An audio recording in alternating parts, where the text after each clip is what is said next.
আসসালামু আলাইকুম। মধুঘর পেজ থেকে আপনাদের স্বাগতম। অনেকদিন পরে আমার এই ড্রামটা খুলতেছি আর কি।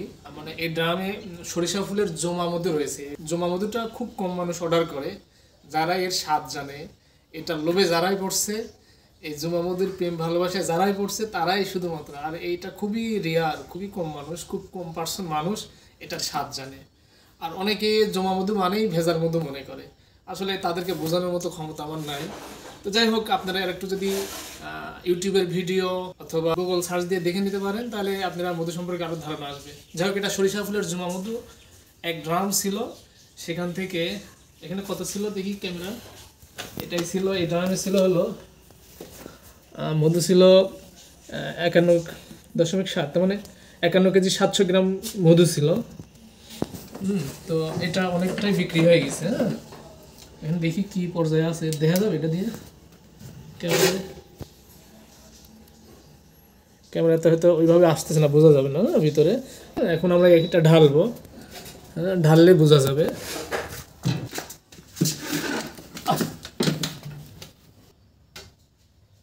উপরে কিছু অংশ অবশ্য তরল হয়ে আছে, সেটা আগে পড়ছে।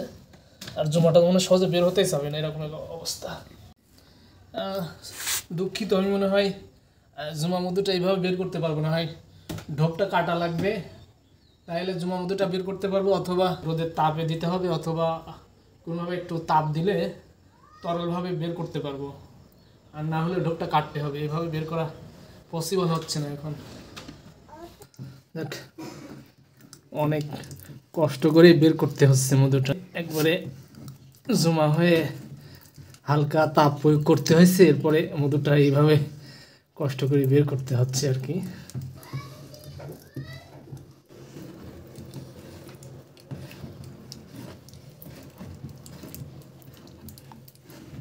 অবশেষে অনেক প্রসেস করে, মানে অনেক কষ্ট করে, অনেক পদ্ধতি খাটায় এই জমা মধুটা ঢোক থেকে, ড্রাম থেকে বের করলাম। তো জমা মধুর স্বাদ আসলে আমার নিজেরও ভালো লাগে খাইতে। সেই স্বাদ অমৃত, মধু, জমা মধু। আসলে যে অর্ডার দিছে সে জানে জমা মধুর স্বাদটা কেমন। ওকে, ঠিক আছে, আমরা এখন এগুলা প্যাকেটিং করব।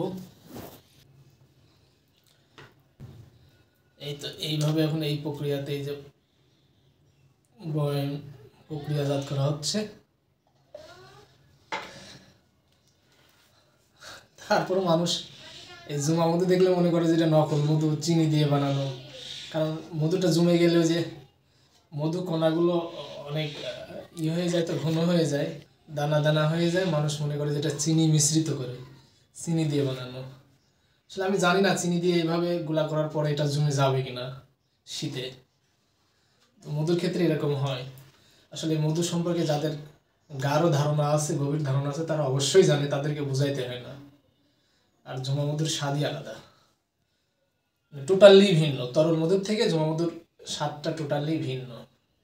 তো যাই হোক, আমরা বয়মটা ভরে ফেলছি, একটা বয়ম মোটামুটি রেডি হয়ে গেছে। এখন এই বয়মটা রেডি করি, কাস্টমারটা একটু বেশি করে নিবে। আসলে কাস্টমারটা জানে, মানে জমা মধুর যে কি স্বাদ, সে কাস্টমারটা অনেক খেয়েছে, সে জানে। কাস্টমার না, আসলে আমার ফ্রেন্ড, একবারে বাল্যকালের ফ্রেন্ড, শৈশবকালের ফ্রেন্ড। দীর্ঘদিন একসাথে লেখাপড়া করছি, বিশেষ করে হেফজো যখন পড়ছি, সে হেফজো পড়ছে, হেফজো পড়াতে আমরা একসাথে ছিলাম। বয়ম একটা রেডি হয়ে গেছে, আর একটা মোটামুটি রেডি হয়ে গেল। তো আপনারাও যারা জমা মধু চান, দেওয়া যাবে।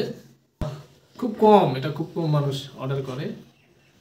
তারপরে মানুষ এখন অনেকটাই সচেতন, মানুষ মধু সম্পর্কে জানে, মানুষ এখন মধু খায়। হ্যাঁ, মানুষ এখন দাম দিয়ে হলো, কিন্তু আমি যে দামে মধু বিক্রি করতেছি, এটা খুব কম মানুষই এই দামে বিক্রি করছে।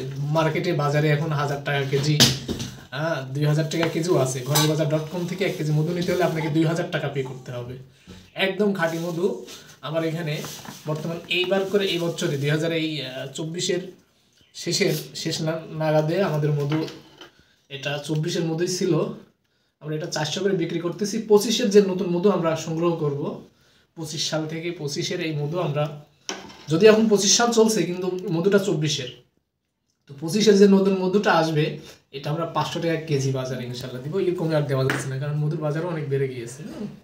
তো এই মধুগুলা প্যাকেজিং করে সর্বশেষ প্রক্রিয়াটা আপনাদের যখন পাঠিয়ে দেবে একদম কাস্টমার হাতে যাবে যে অবস্থাতে, সেই অবস্থাটা আপনাদেরকে দেখানো হবে ইনশাল্লাহ। অনেক সাধনার পর অনেক কষ্টের পরে আমরা একদম পুরোপুরি কমপ্লিট করে ফেলেছি, একদম প্যাকেজিং করা কমপ্লিট আর কি। অনেক কষ্টের পরে যেমন মধুটা বের করতে দেখতে পাচ্ছেন, অনেক কষ্ট করে বের করে এরপরে বয়াম প্রক্রিয়া করছি আর কি। এখন বয়াম দুটা পাঠিয়ে দিব আমার সেই বন্ধু প্লাস কাস্টমারের কাছে ঢাকাতে আর কি, ঢাকাতে যাবে। আমি আশা করি বন্ধুরা অবশ্যই সে জানে যে ভালো লাগে এই মধু, এই জন্য ভালো লাগার কারণে অর্ডার দিছে আর কি। তো মধু খাওয়ার পরে অবশ্যই আমার সেই ফ্রেন্ড অবশ্যই প্রতিক্রিয়াটা আমাকে জানাবে, আমি আশা করি।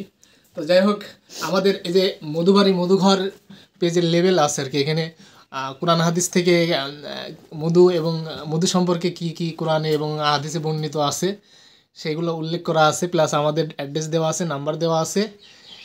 এটা এখান থেকেও আপনারা আমাদের সাথে যোগাযোগ করতে পারবেন। এটা দেখলে মধু সম্পর্কে যে কোরআন হাদিসে মধু সম্পর্কে কি বলছেন আল্লাহ তাআলা এবং রাসূল সাল্লাল্লাহু আলাইহি ওয়াসাল্লাম, সেগুলো এখান থেকে জানা যায় আর কি।